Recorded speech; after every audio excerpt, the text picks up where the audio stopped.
दुष्कर्म हो रहे हैं, महिलाओं की इज्जतें लूट रही है, घटनाएं हो रही है, हत्याएं हो रही है, लूट हो रही है, डकैती हो रही है, तो इससे ज्यादा क्या हो सकता है? सिर्फ तो समाजवादी भैया। सूबे में फिर से योगी आदित्यनाथ मुख्यमंत्री बनेंगे। सरकार के हर साल 2 करोड़ नौकरी देने का वादा था और उन्होंने तो उल्टा 2 करोड़ नौकरी लेने का काम किया है। लेकिन विधानसभा का नहीं बल्कि पूरे उत्तर प्रदेश की जनता त्रस्त है महंगाई को लेकर। नमस्कार, फ्रेंड न्यूज देख रहे हैं आप और मैं हूं आपके साथ राफी अंसारी। उत्तर प्रदेश में विधानसभा चुनाव को लेकर किस तरह की सरगर्मियां हैं, यही जानने के लिए और यही समझने के लिए फ्रेंड न्यूज की टीम बिजनौर जिले में पहुंची है। आज हम पहुंचे हैं बिजनौर जिले के कोतवाली देहात में। कोतवाली देहात नगीना विधानसभा क्षेत्र का हिस्सा है। इससे पहले अगर मैं नगीना विधानसभा क्षेत्र की बात कहूं तो नगीना विधानसभा क्षेत्र बिजनौर जिले की 8 विधानसभा सीटों में से एक है और यहाँ से जो विधायक है वो मनोज पारस हैं, जो सपा के विधायक हैं। उन्होंने 2017 में अपने प्रतिद्वंदी श्रीमती ओमवती को यहाँ से पराजित किया था। बात अगर की जाए 2012 के चुनाव की तो 2012 में भी यहाँ के विधायक थे मनोज पारस और उन्होंने ओमवती को यहाँ से पराजित किया था और सपा सरकार में मंत्री भी रहे थे। तो नगीना विधानसभा में आए हैं और नगीना विधानसभा के क्षेत्र के लोगों से समझने की और जानने की कोशिश करेंगे कि नगीना विधानसभा के क्या मुद्दे हैं और इस क्षेत्र के क्या मुद्दे हैं। यही समझने के लिए आज हम बिजनौर जिले में पहुंचे हैं और ये सीट और भी महत्वपूर्ण मानी जाती है क्योंकि जब 2017 का चुनाव हुआ था तो बिजनौर जिले की 8 विधानसभा सीटों में से सिर्फ 2 विधानसभा सीटें सपा के पाले में गई थी। लेकिन मौजूदा वक्त की अगर बात की जाए तो मौजूदा वक्त में सपा के पाले में 3 विधानसभा सीटें हैं। चूंकि नूरपुर विधानसभा सीटों पर जो लोकेंद्र चौहान थे उनकी मौत होने के बाद वो सीट भी सपा के पाले में गई थी। मेरे साथ यहाँ पर कुछ लोग मौजूद हैं, उनसे समझने की और जानने की कोशिश करेंगे कि नगीना विधानसभा के क्या मुद्दे हैं। 2022 का जो चुनाव होगा क्या सपा फिर वापसी करेगी या भारतीय जनता पार्टी की सरकार बनेगी या बहुजन समाज पार्टी की सरकार बनेगी। मेरे साथ कुछ लोग मौजूद हैं, उनसे बात करने की और समझने की कोशिश करूंगा। चाचा क्या नाम है आपका? मोहम्मद इलियास कुरैशी। चाचा क्या देखते हैं 2022 का चुनाव करीब है, तमाम पार्टियां चुनावी मैदान में आ गई हैं और तमाम प्रत्याशी हैं वो चौखट दर चौखट जा रहे हैं और वोट की अपील कर रहे हैं। वोट इसे देंगे सपा को। सपा भारतीय जनता पार्टी आखिर नहीं हमारा तो सपा का ही है। पिछले 5 सालों में कितना विकास कार्य हुआ है भारतीय जनता पार्टी की सरकार में? नहीं कुछ नहीं। यहाँ का तो सपा का है, ये तो पक्की सीट है सपा की। लगातार यहाँ से विधायक है 2 बार सपा के मनोज पारस दोबारा विधायक बने। कितने विकास कार्यों से कितने संतुष्ट हैं? ठीक कर रहा काम जो भारतीय जनता पार्टी तो कहती है हमने विकास की गंगा बहा दी है। नहीं, हमें तो सही है मनोज पारस सही, हमें भारतीय जनता पार्टी से क्या। तो कहीं ना कहीं मानते हैं कि भारतीय जनता पार्टी की सरकार फेल विकास है। नहीं फेल क्या मतलब, ठीक है मगर वो अपनी जगह सही है, ये अपनी जगह सही है। भैया क्या नाम है आपका? मोहम्मद तालिब, मैं समाजवादी से जिला सचिव हूँ लोहिया वाहिनी का। लोहिया वाहिनी जी। तो क्या देखते हैं ये जो विधानसभा चुनाव है आने वाला, इंशाल्लाह हमारे जो विधायक है 3री बार चुने जा रहा है। इंशाल्लाह समाजवादी की पूर्ण बहुमत से सरकार आ रही है। 403 सीटों में से 351 सीटें समाजवादी की आ रही है। आपने तो 2017 में भी कहा था कि हम पूर्ण बहुमत के साथ सरकार नहीं, इस बार इंशाल्लाह पक्की है। 2017 में क्या हुआ था फिर?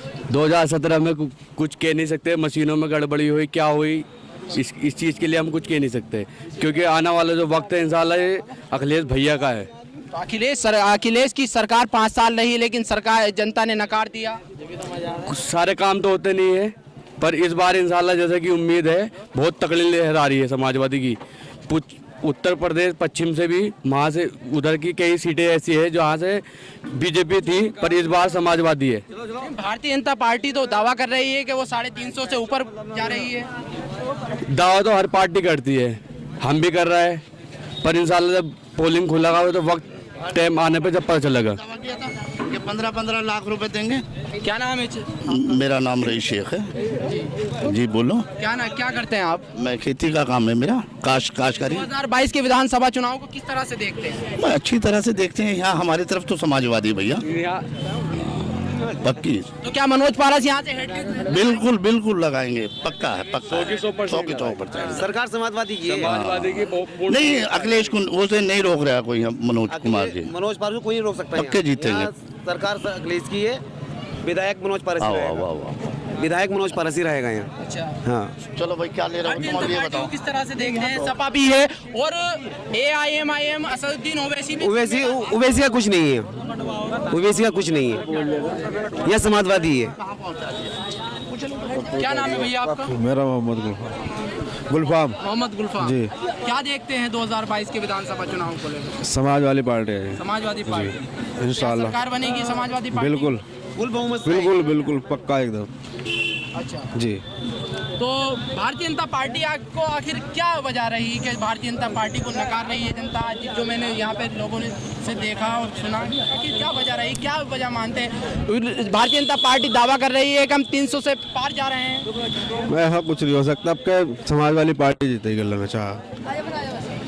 कुछ और लोग मौजूद हैं, उनसे समझने की और जानने की कोशिश करूंगा। भैया क्या नाम है आपका? मेरा नाम मोहम्मद शाहिद है। शाहिद भाई क्या करते हैं आप? मेरा तो कारोबार ही है, बिजनेस ही है, कन्फेक्शनरी अपनी ही है। क्या देखते हैं 2022 के विधानसभा चुनाव? बीजेपी आएगी? बिल्कुल बीजेपी आएगी? बिल्कुल जी बिल्कुल। सूबे में फिर से योगी आदित्यनाथ मुख्यमंत्री बनेंगे। क्या वजह मानते हैं?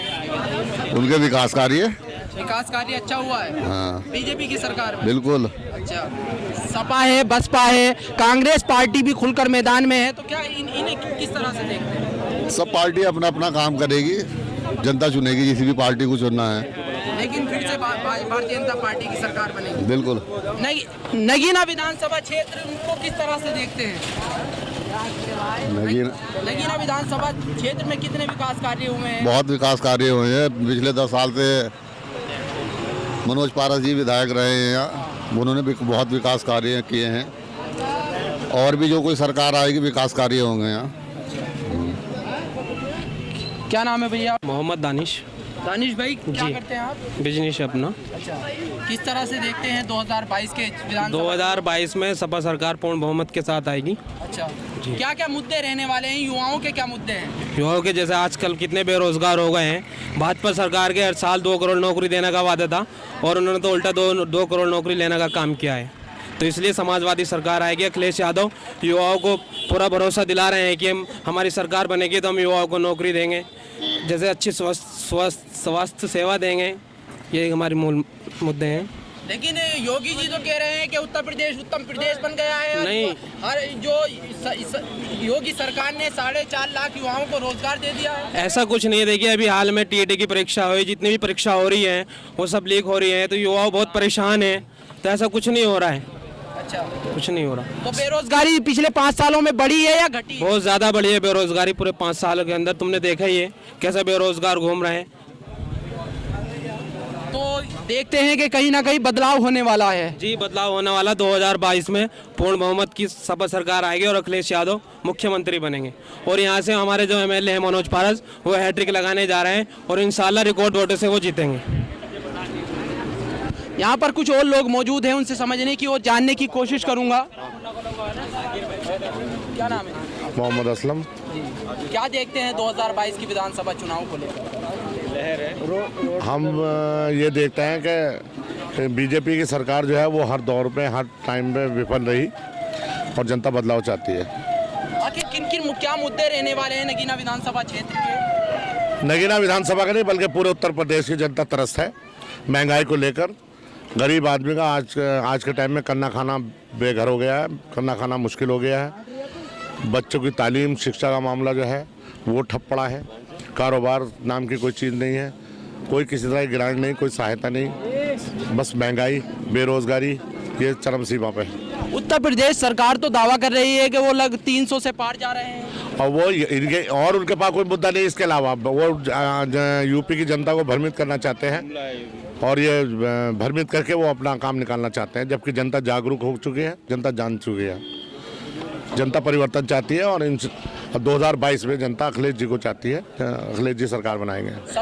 सपा ने तो ये भी वादा किया था 2017 में कि 2017 में पूर्ण बहुमत के साथ सरकार बनाएंगे। 5 साल सत्ता में रहे, लेकिन उसके बाद जो है यानी कि जो उरूज पे थी वो फर्श पे पहुंच गई सपा की। जहाँ तक समाजवादी की सरकार का सवाल है, तो इतना विकास कार्य आज तक उत्तर प्रदेश के इतिहास में किसी ने नहीं कराया जितना अखिलेश यादव जी ने कराया था। लेकिन जो सांप्रदायिक का माहौल देकर भाजपा कामयाब हुई थी, अब खास तौर से हिंदू वोट जागरूक हो चुका है और भारतीय जनता पार्टी की नीति और नीति को समझ गया है।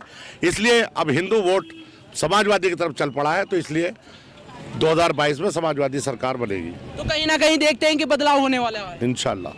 कुछ और लोग मौजूद हैं, उनसे भी समझने की और जानने की कोशिश करूंगा कि आखिर 2022 के विधानसभा चुनाव को लेकर क्या मुद्दे रहने वाले हैं और किन किन मुद्दों को लेकर यहाँ की जनता वोट करेगी। भैया क्या नाम है? विकास मोहम्मद वारिस जी। मुद्दा विकास का ही रहेगा। अखिलेश जी का विकास है, अखिलेश जी का विकास बोलता है। 2012 से लेकर 2017 तक यूपी में विकास ही रहा है और विकास के अलावा और कुछ नहीं रहा, और विकास के नाम पे जनता वोट करेगी। तो कहीं ना कहीं देखते हैं कि सपा वापसी आ रही है, अखिलेश भैया की सरकार बनेगी, 350 प्लस रहेगी सीट। और भी कुछ लोग मौजूद हैं और मेरे साथ यहाँ पर एक युवा नेता है सपा समाजवादी पार्टी के, उनसे भी समझने की और जानने की कोशिश करूंगा कि आखिर मुद्दे क्या हैं विधानसभा क्षेत्र के और यहाँ के लोगों के। विकास ही मुद्दा देखना, उत्तर प्रदेश के अंदर जितना विकास हमारे लोकप्रिय समाजवादी पार्टी के राष्ट्रीय अध्यक्ष श्री अखिलेश यादव जी ने उत्तर प्रदेश के अंदर जितने विकास कार्य किए हैं, मैं समझता हूँ शायद हिंदुस्तान के अंदर कहीं इतना विकास ना हुआ हो। चाहे रोजगार की बात हो, चाहे विकास की बात हो, चाहे शिक्षा की बात हो, या किसी भी वर्ग की बात हो, माननीय राष्ट्रीय अध्यक्ष जी ने बिना भेदभाव के सभी वर्गों का काम करने का काम किया है और आज उनको जनता याद कर रही है। इंशाल्लाह पूरी उम्मीद के साथ मैं कहता हूँ कि 2022 के अंदर पूर्ण बहुमत हम पार करेंगे।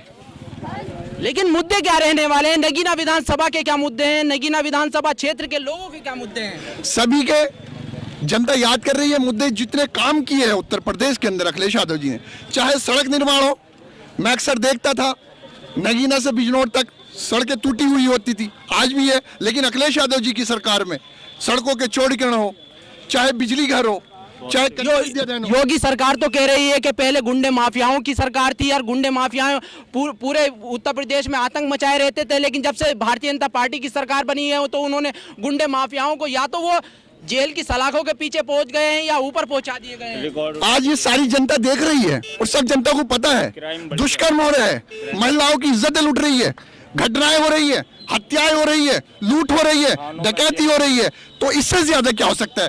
थानों के अंदर हत्याएं हो जाती है। ये उत्तर प्रदेश है, ये जनता सब जाग चुकी है। जनता धोखे में आने वाली नहीं है। जनता 2022 के अंदर अखिलेश यादव जी को पूर्ण बहुमत से मुख्यमंत्री बनाने जा रही है। सलमान जी, वजह क्या मानते हैं? 2012 से 2017 तक आपकी सरकार रही और 2017 में आप चुनाव लड़े, सपा ने काफी मेहनत की और आपने गठबंधन भी किया, लेकिन बावजूद इसके आप की सरकार हार गई और कहीं ना कहीं एक विफल रही। भारतीय जनता पार्टी धोखा देकर आई है।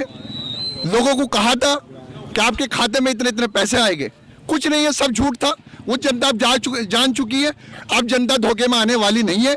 2022 में फिर अखिलेश यादव जी को जनता याद कर रही है। विधानसभा क्षेत्र के कोतवाली देहात में इस वक्त हम मौजूद थे और हम जान रहे थे और समझ रहे थे कि नगीना विधानसभा क्षेत्र का क्या मूड है और नगीना विधानसभा क्षेत्र के लोगों का क्या मूड है। अगले किसी और जगह पर फिर मुलाकात होगी। चैनल को सब्सक्राइब कीजिए और वीडियो अच्छी लगे तो लाइक और कमेंट करके ज़रूर बताइए।